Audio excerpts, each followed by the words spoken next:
Hi, it's Kyle from Bitewing Games, and today we're discussing Parks. Parks is a game for 1 to 5 players that plays in about an hour.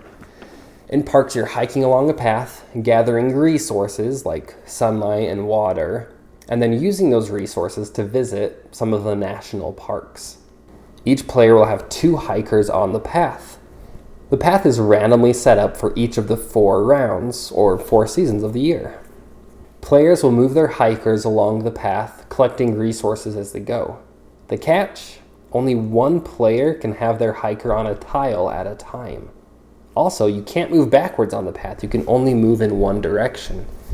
It's a really interesting dynamic as you're moving your hikers along, trying to stop at as many places to get as many resources as you can, but also blocking places so other hikers can't visit your spot that you're on and collect those resources.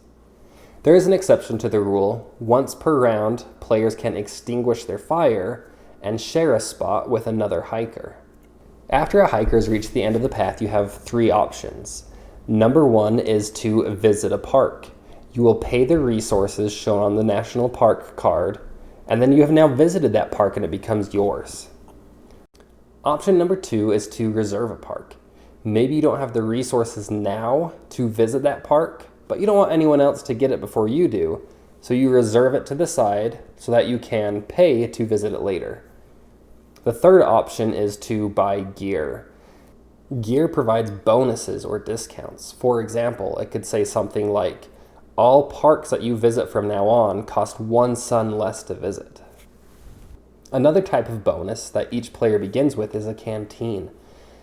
Canteens let you use water, one of the resources you collect, to gain some other bonus. For example, this canteen gives you a bonus of use your 1 water and get 2 sun. There's a lot more details, but that's essentially the game right there. So, is Parks fun? The first thing that I'll mention is how beautiful this game is. The illustrated parks, the wooden tokens, the indented path tiles as you walk along. There's just a lot of things that they really went above and beyond on. Even the fact that each of the individual parks cards shares a little bit of information about the national park, that's a lot of fun while you're playing the game and even afterwards. I know some people that won't play a game because it's about wizards and dragons and elves. And this is a game that I really can't see anyone turning down based off of the theme. It's a beautiful game about the national parks, nature, something that I think we can all connect with. Aside from just the looks and the theme of the game, the actual gameplay is a lot of fun too. I love moving the hikers down the path, that kind of leapfrog nature where you have to pass other hikers to collect the resources. There's always this tantalizing feeling where you want to visit every single space, but you can't.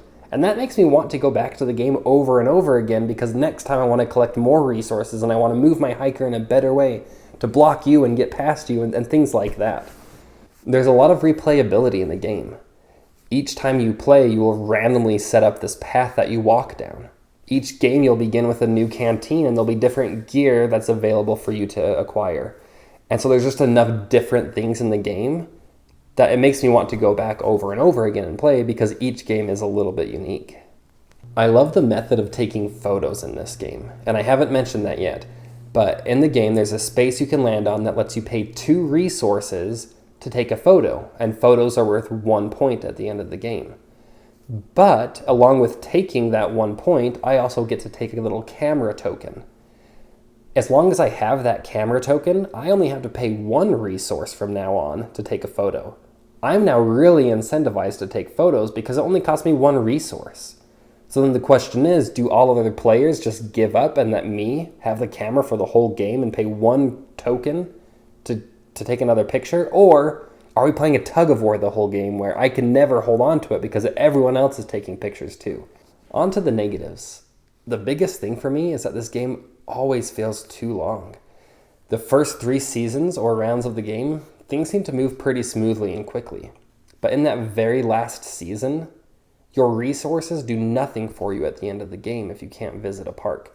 So players are really trying to make sure that they don't waste their turns gathering more resources than they can use. And that just tends to slow the game down quite a bit.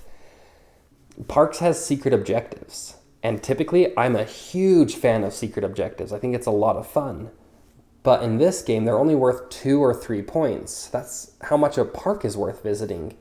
And myself and others have gotten into the trap of spending so much time trying to accomplish their objective that they miss out on points from visiting parks, which are worth as much or more than your objective is. And so to me, it's a nice thing to get if you can, but it's not something worth going for. And I've seen it really burn players that try so hard to get their objective, and someone else that didn't get their objective ended up being way better off because they got more points from actually visiting parks. As a neutral side note, the game feels a lot different depending on how many players are playing. And lots of games can feel that way, but Parks especially does. If you like a pretty loose game where you can visit most of the places and get a lot of cards, I would play with 2 or 3 players. If you like a pretty tight game where you're really fighting against each other, 4 to 5 players is going to be more up your alley. They almost feel like 2 completely different games, playing with 2 or 3 versus 4 or 5. Overall, I give Parks 3.5 stars.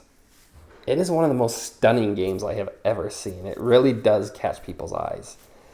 I think the actual gameplay is a lot of fun. I think that hopping along leapfrog style, moving down the path.